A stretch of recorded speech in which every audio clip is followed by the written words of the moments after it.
నమస్తే, నేను మీ జర్నలిస్ట్ రవిచంద్ర. బళ్ళారిలో ప్రస్తుతం 144 సెక్షన్ అమలవుతుంది. దీనికి ముఖ్యంగా చూసుకుంటే కనుక బళ్ళారి చుట్టుపక్కల ప్రాంతాల్లో ఎక్కడా కూడా ముగ్గురు నలుగురు గుమిగూడొద్దని చెప్పి పోలీసులు ఆదేశాలు ఇచ్చారు. బయట నుంచి వస్తున్నటువంటి వెహికల్స్ కానీ లేదంటే లోపల నుంచి బయటికి వెళ్తున్నటువంటి వెహికల్స్ను కూడా క్షుణ్ణంగా పోలీసులు అయితే తనిఖీ చేస్తున్నారు.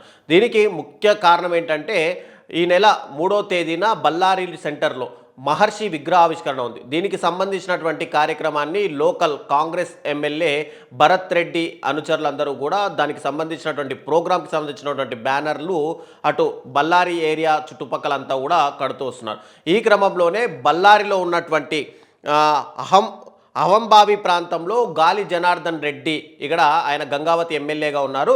ఆయనకు సంబంధించిన ఇంటి దగ్గర కూడా బ్యానర్లు కట్టే ప్రయత్నం చేస్తుండడంతో గాలి జనార్దన్ రెడ్డి అనుచరులు దాన్ని అడ్డుకునే ప్రయత్నాలు చేశారు. సో ఇక్కడ ఎమ్మెల్యేకి సంబంధించి భరత్ రెడ్డి అనుచరుడుగా ఉన్నటువంటి సతీష్ రెడ్డి ఎవడాపుతాడో చూస్తాము అని చెప్పి అక్కడే చేరేసుకోవడం, ఖచ్చితంగా బ్యానర్లు కట్టి తీరుతామని ఆయన భీష్మించి కూర్చోవడంతో ఇటు గాలి జనార్దన్ రెడ్డి అనుచరులకు భరత్ రెడ్డి అనుచరులకు మధ్య తీవ్ర వాగ్వాదం చోటు చేసుకుంది.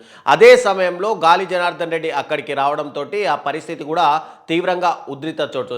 ఇక్కడ ఇరు వర్గాలు కూడా ఒకరిపై ఒకరు కాల్పులు చేసుకోవడంతో ఆ కాల్పుల్లో రాజశేఖర్ అని చెప్పి కాంగ్రెస్ పార్టీకి సంబంధించినటువంటి కార్యకర్త మరణించారు. దీనిపైన పోలీసులు ఇమ్మీడియట్గా గాలి జనార్దన్ రెడ్డి పైన కేసు నమోదు చేసి ఆయన పైన హత్యాయత్నం కేసు నమోదు చేశారు. ఇక ఇదే దాంట్లో ఈ షూటౌట్లోనే సతీష్ రెడ్డి అంటే భరత్ రెడ్డి అనుచరుడుగా ఉన్నటువంటి సతీష్ రెడ్డికి కూడా తీవ్ర గాయాలు అవడంతో ఆయన్ని హాస్పిటల్కి అయితే తరలించారు. సో బళ్ళారిలో ఇప్పుడైతే ఉద్రిక్తత పరిస్థితులు అయితే నెలకొన్నాయి. అటు గాలి అనుచరులకు ఇటు భరత్ రెడ్డి అనుచరులకు మధ్య గతంలో కూడా అనేక రకమైనటువంటి ఫైటింగ్లు నడుస్తున్న సమయంలో ఇప్పుడు ఈ పరిస్థితి మరింత ఉద్రిక్తత మారింది. మరి రేపు జరగబోయే కార్యక్రమము ఎలా జరుగుతుంది, దీనిపైన గాలి జనార్దన్ రెడ్డి స్పందన ఎలా ఉంటుంది అనేది వెయిట్ చేసి చూడాల్సింది.